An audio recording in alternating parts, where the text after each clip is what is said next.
Children develop ideas about the world through language. They also express their understanding through language. So language is crucial to learning. Research clearly shows that children learn best in a language that is familiar to them.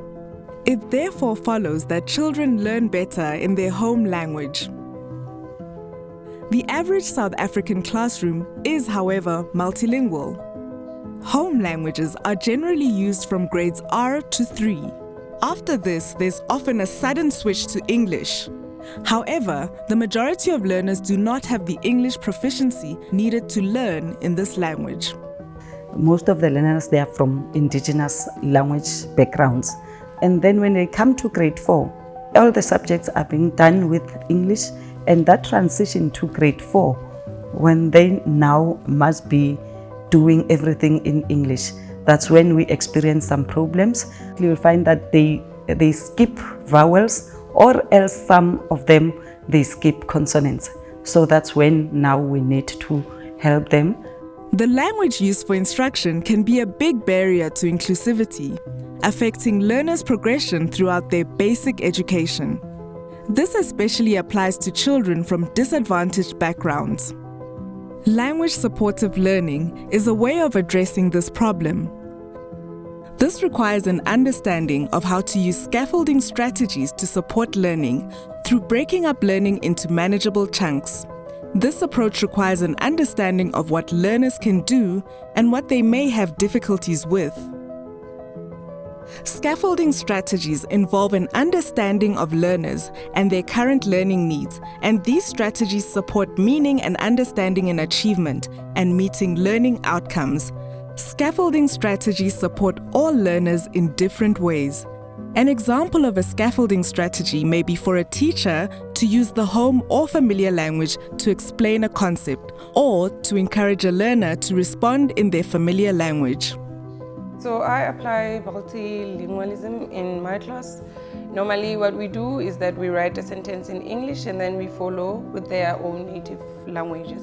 It does help a lot by using different languages because that's what they know. It's their language, it's their mother tongue, so it's easier for them to understand it better. The devices that I use to teach English, I use the flashcards written in different languages, and then buddy system where they help each other in the class. The ones that are more advanced, they help these ones with their learning difficulties. And then I also have a reading corner in my class, and also we have the writing. I write a sentence in English and they have to translate that to their own language. Scaffolding is very important in class because that's where, as a teacher, you break down the lesson. Scaffolding is making things easier for the learners so that they are able to understand.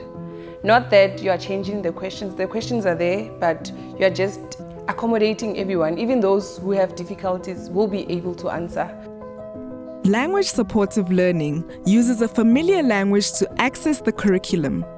This language is also used as a resource to scaffold learners' English language development. Scaffolding provides the incentive for learners to take a more active role in their own learning.